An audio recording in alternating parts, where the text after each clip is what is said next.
Everyone says you need to eat more protein, but no one actually tells you how to do it without living off protein shakes and dry chicken and rice. But I am not about that life. So today I'm going to take you through a full day of eating to show you what a high protein day looks like for me. I'm going to be aiming for around 125 grams. When most people start tracking, they realize they're eating like 60 grams of protein a day, and then they go out and panic buy all of these protein powders because they think that's the only fix. But I promise you, it's not. Hitting your protein target can be easily done with normal whole foods if you know how to structure your meals properly and what sources of protein to pick. Before you ask, yes, I do have protein powder every now and then. I'm not saying it's the devil or anything like that. You absolutely can have it. I would just strongly recommend against relying on it every single day to hit your protein target. So that's why today I'm going to show you how I can hit 125 grams of protein without any powders or supplements. I'll take you through exactly what I'm eating and also little tips and tricks here and there that help me get more protein and make the process easy, because that is what we are about around here. Rule number one is we are starting the day strong with our protein. A high protein breakfast is absolutely key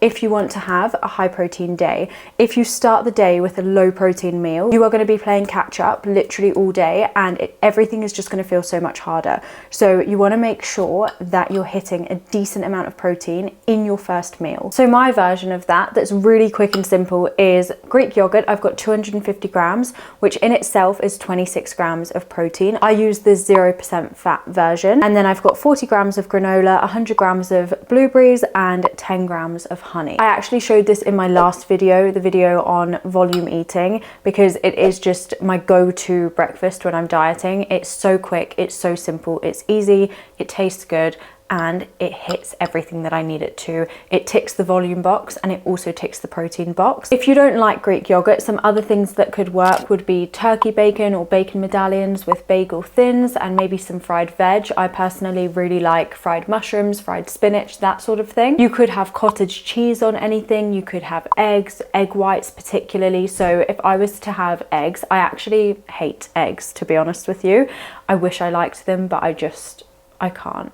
But if I was wanting to have eggs for my breakfast and I wanted to make them high protein, I would have one egg and then add in a load of egg whites on top of that, because the egg whites is where the protein is in an egg. So if you can have one whole egg and then top it up with egg whites, you're going to get A, more volume for the amount of calories, and B, more protein as well. Also, one of the best hacks that I learnt a long time ago about how to hit your protein and just to make hitting your protein easier throughout the day is, yes, you've got your daily protein target. So let's say, for example, for me today, that's 125 grams, but it's actually a really good idea to break that target down into your individual meals, because then it just makes it a lot more digestible, and you don't then get to the evening and be like, oh my God, I've literally got 70 grams of protein. Like, how am I going to get this in? How did that even happen? I'm not going to be able to eat 70 grams of protein in the next 2 hours, for example. So I break my target down into my separate meals. So for breakfast, 30 grams, which is what this does. Lunch, I'm going to be aiming for 45 grams, and dinner, I'm going to be aiming for 50 grams. So that is my protein target separated into my meals,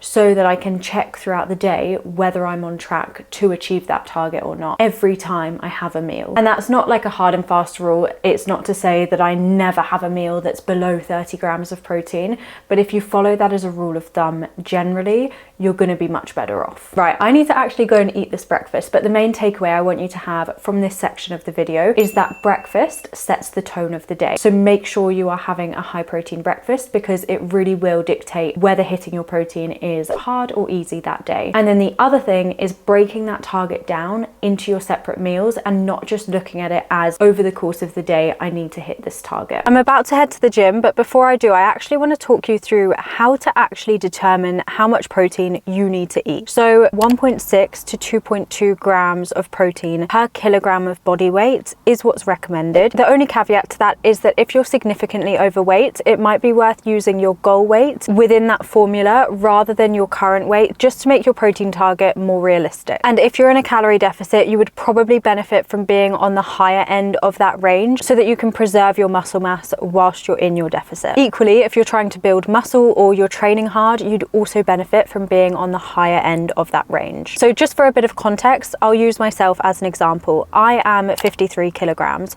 so that would mean that I need to eat between 85 and 116 grams of protein every single day. Now, obviously, I've already told you that I'm aiming to eat 125 grams of protein today, and that is simply because I want to show you that achieving a higher target than what I personally need is possible. I also train a lot, I train really hard, and I don't find hitting a good amount of protein difficult, so that's why I'm aiming for higher than what I need to. But if I wanted to build muscle, or if I was in a calorie deficit and I wanted to make sure I was eating enough protein for either of those goals, 85 to 116 grams would be enough. Right, now that that's all clear, let's go train.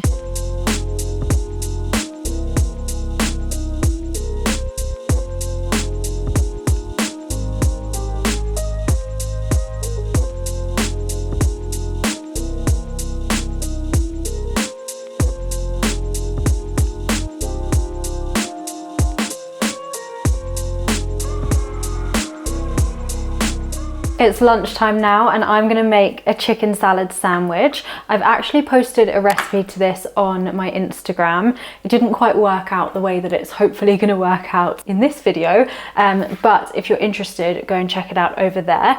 So what I'm gonna do is I'm actually gonna take you through how I track to make sure that I'm hitting my protein, because I've spoken through how I like to set a protein target for each individual meal, and now I'm gonna show you how exactly I go about doing that to make it as easy as physically possible.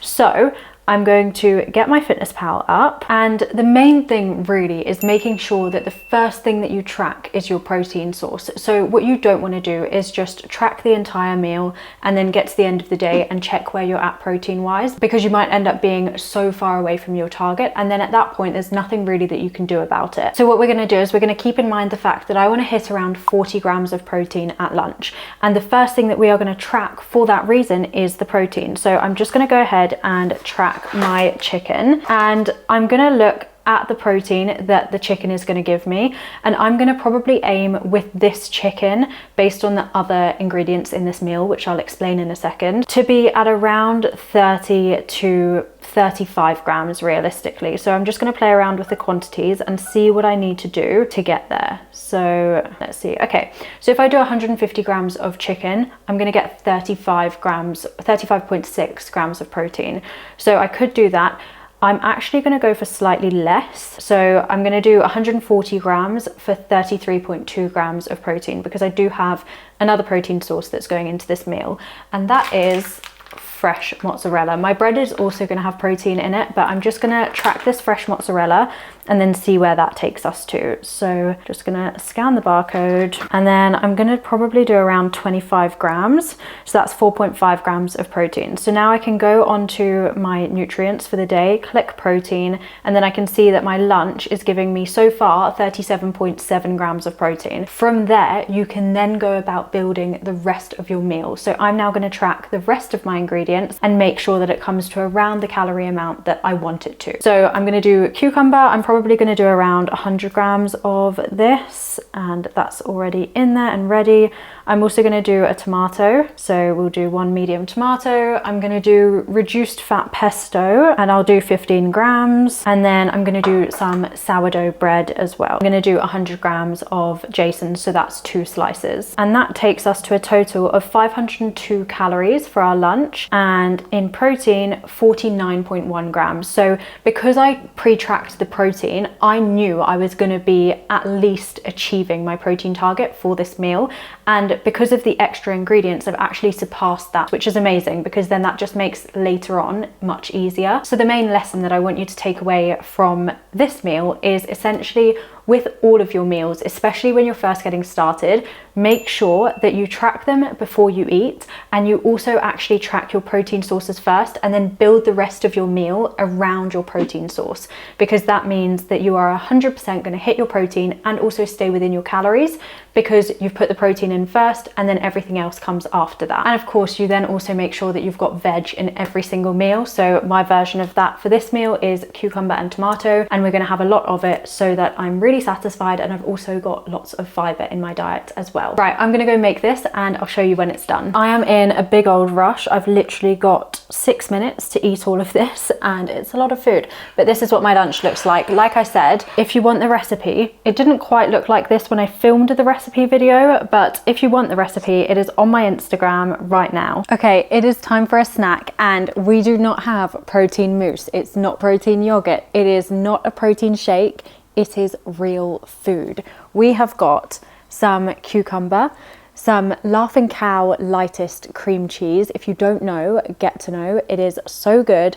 I've actually recently rediscovered this. I used to have this all throughout my childhood, and they've just started doing a lightest version. So it's 19 calories for a triangle of cream cheese, and it's delicious. And then 50 grams of blueberries and 50 grams of strawberries. And you might be thinking, Abby, this is a video about protein and there is not a single ounce of protein on this plate. And you would be right, but I wanted to show you this because what I'm teaching you to do is gonna give you the freedom and flexibility to have snacks that are not high in protein. So many people make the mistake when they get given a high protein target of thinking that every single snack that they need to have needs to be super high protein, and that then really limits you in terms of the snacks that you can have. You end up having all of these artificial things like the protein mousses, the protein yogurts, the protein shakes, which, by the way, like I've said, they are fine every now and then, but I don't want you to be relying on them in your diet every single day. I see this happen so much, particularly when I first start working with clients on a one-to-one basis. I give them their protein target and they see it and they think, oh my goodness, like I'm gonna need to go and get all of these protein items from the shops. You absolutely don't need to do that. It's just about being smart with your nutrition and making sure that your main meals are high protein. That's going to leave you feeling really satisfied, and it's going to then mean that you do have the flexibility to have low protein snacks and it not have an impact on your day.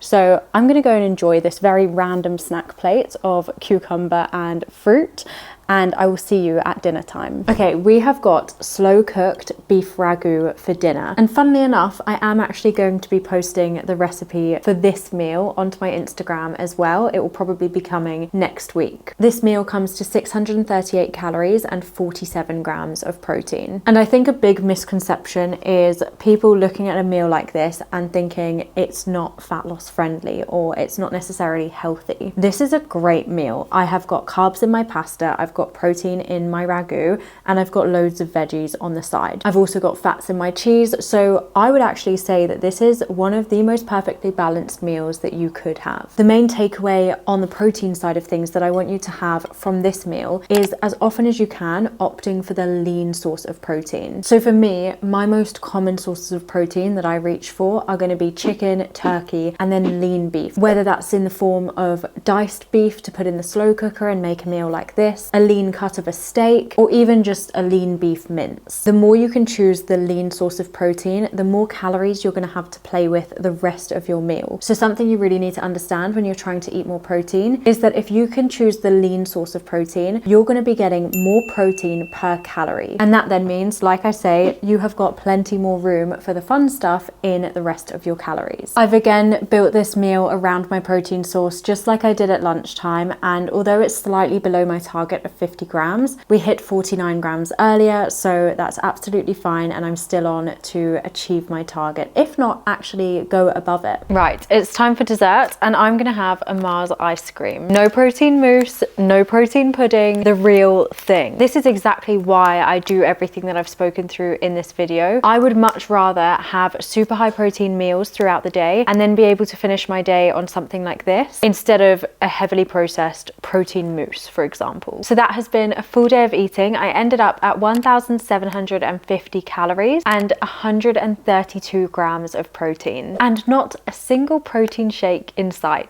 Hopefully this video has shown you that hitting your protein target doesn't need to be complicated. You just need to choose the right ingredients and the right quantities in your main meals, and hitting your target will become fairly easy. Personally, I find that getting your protein in through your main meals and whole foods to actually be the easiest, because it allows you to incorporate balance and not feel like every single thing you eat has to be completely centered around protein. Right now, if your main meals are lower in protein, I can imagine that protein then also takes over your snacks, and it just doesn't need to if you do things the right way. If you found this helpful, you'll find my last video very helpful too. I cover exactly how to make being in a calorie deficit super easy. It's one simple strategy that you need to implement, and it's on the other side of you clicking this button. Thanks for watching, and I'll see you next time.